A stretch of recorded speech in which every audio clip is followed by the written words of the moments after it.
What's up, guys? Back with another video. Understanding People Part 12. Let's get into it.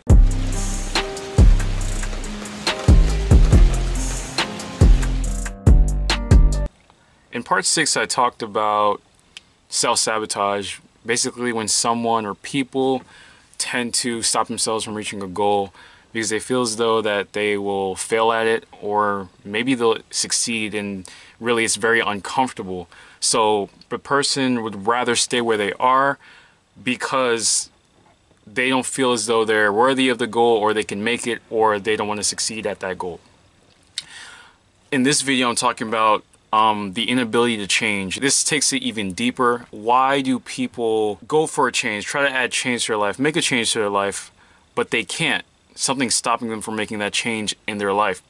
And really, I'm going to be referencing a lot of my videos in this video, so just bear with me. In Understanding People Part 7, I talked about pain and pleasure. A huge motivating factor in change in humans is pain. The more pain you're going through, the more you're likely to seek out ways to avoid that pain. It's just basic human nature. So the simple reason, if we look at deeper rather than just self-sabotage, if we go a little deeper, the reason why people stay the same is because the pain of changing is more than the pain that they're currently in. So let me say that again. The pain of making a change in their life is stronger than the pain that they are in to begin with.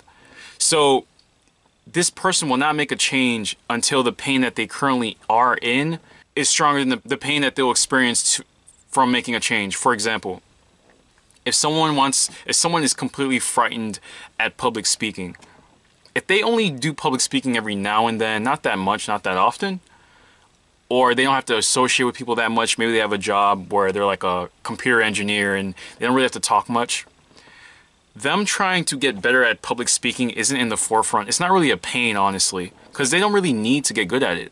But let's say their boss comes up to them, or someone's like, okay, you need to do this speaking event once a week for 10 weeks straight. Or you need to present this in front of X amount of colleagues for 10 weeks straight. From then on, that pain starts to surface from their subconscious mind. It starts to come out, right? That fear of public speaking starts to be relevant now. Now, because it's relevant now, it's an actual pain.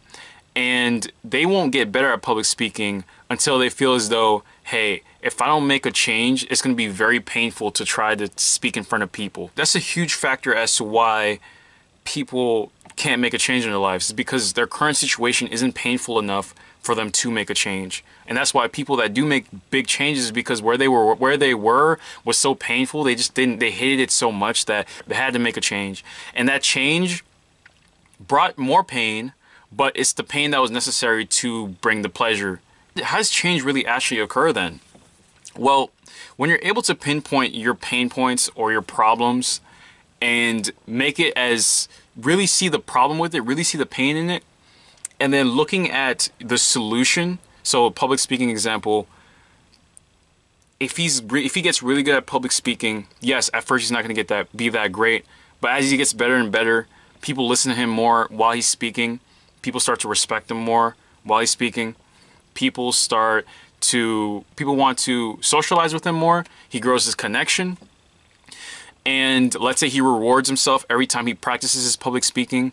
He's going to start associating the change as a pleasurable thing. That's how it's done. So when you're trying to make a change in your life, let's say you're trying to lose weight, you're trying to improve your finances, maybe you're trying to improve your dating life, maybe you're trying to do anything really. There's a degree of pain you associate your current situation in, and you're not looking at the goal as this rose-colored glasses, oh my God, this is going to be all fun and dandy all the time. It's not. You're going to have times where you don't feel like doing that new thing that will improve your life, and there are times where you'll feel pain from that new thing.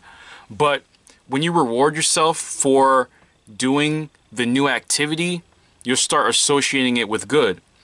And when you associate with good, you're going to want to do it more. And when you want to do it more, you're going to get better at it, and you're going to reach your goal. You see how this works? So this is the premise of things. And when you are able to pinpoint your pain point and really understand how painful it is, that's where your why comes about. I made a video about motivation, why it's not enough. It's very temporary. Motivation can come and go. You watch a YouTube video for motivation, then it goes away. Then after the video, it goes away. And you watch another video, you're pumped up for 30 minutes and it goes away. That's not very sustainable. It's very temporary. So your why would come from, oh my God, public speaking is just so terrifying. I'm not good at it. I'm not able to communicate well enough because I haven't practiced it. And because of this reason, I'll make a concerted effort to stick with this consistently over time.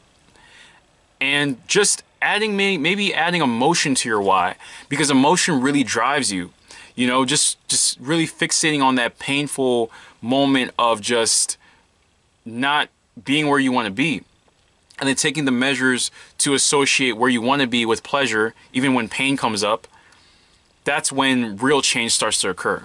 And this is honestly why we buy things, right? Why do we buy things? Because things that we buy either cure a physical, emotional, or mental pain. And unfortunately, a lot of things we do buy solve it temporarily. So you have to see, that's another thing you have to be mindful of. If you turn around and just start buying things in order to cure certain emotional pains or things of that nature, you're only getting the branch. You're not going at the root of the problem. And going to the root of the problem, which might be more painful, will bring you more benefit and joy in the long run. When you see people just backtracking in life and you see people just staying the same, it's because they're not really associating where they want to be with enough pleasure. They see all these obstacles that may come up, all these problems that may come up, which is true. I'm not saying don't look at things very, very as realistic as possible, but you still have to understand that that's still miles better than where you currently are. So this is where the self-sabotage comes in. If you feel as though like, okay, you want to make this change, but it's still really painful, you feel as though you might fail even. When you feel as though you may fail, you're just going to try to end it. Like, let's say the person that's trying to practice public speaking feels as though he'll never get good. He'll just start practicing every now and then, not giving it his all, because deep down he doesn't feel as though that he'll ever get good. And there's also the other spectrum where you feel as though you might succeed, and that's even scary, because when you succeed at something, it may go against a self-image you have, and the ego wants to grasp at who it thinks it is. It's just the fact that we like to remain at homeostasis and keep things how they always are because it's very comfortable, and branching out and trying new things and trying to make changes in our lives can get scary. But it's just so important and necessary because that's where the growth happens. I mean, think of weight training. You have pain that goes on. You have soreness, your muscles tear, but it's a necessary thing for your muscles to grow. Quite simple. I'm going to use an analogy of the boiling frog. When you boil water, you throw a frog in it, it will jump out because it's hot. I jump out. But if you put a frog in lukewarm temperature water, and over a span of an hour or 2 hours, you just slowly dial up the water, the frog will never notice that it's being cooked. It's being boiled alive. It won't notice that because it's used to sitting in that water. So if you look at your current situation and you say, hey, I can't really think of how painful this is, Jeremy. Think of the frog in the boiling water. Maybe you don't notice it up front that the track or the path you're currently on is very dangerous, maybe destructive, maybe not that great for you. You don't notice it. But over time, that stove gets turned up just a bit over time. Let's say each day, the stove gets turned up slightly, just more and more and more, and you're not noticing it. But over time, as months go by, your situation is getting worse, and then there's a day you wake up and you're like, oh my God, this is terrible. Like, where'd this come from? Which you don't understand that it's always been like this, but now you have the awareness of it because it's a little more obvious. So it's very great to do a certain audit of your life. See where pain points are, problems are. Where are problem areas in your life? You can make a list, and then you can make a list next to that, maybe like a T-chart or something. A list of problems, a list of potential solutions. Maybe you do some research, maybe you talk to people. What are solutions to these problems? What can I do consistently to fix these problems? This won't happen overnight, of course. Nothing really happens overnight, but it's really a great start, and you'd be kind of surprised of where the issues really are underlying. You may think you have money problems, but really it could be self-esteem problems. Maybe money, you don't feel like you deserve that much. It's these types of things, very little things.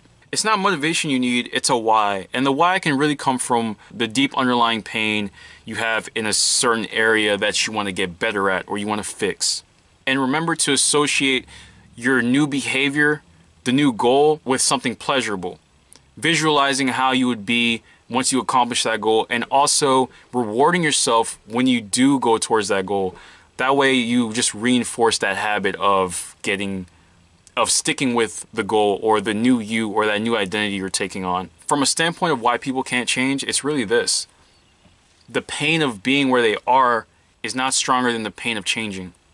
You have to choose what problems you kind of have in life to a degree, and you have to see, okay, if this problem comes up, it's a little better than that previous problem because it's going to take me to where I want to be, if you get what I'm saying.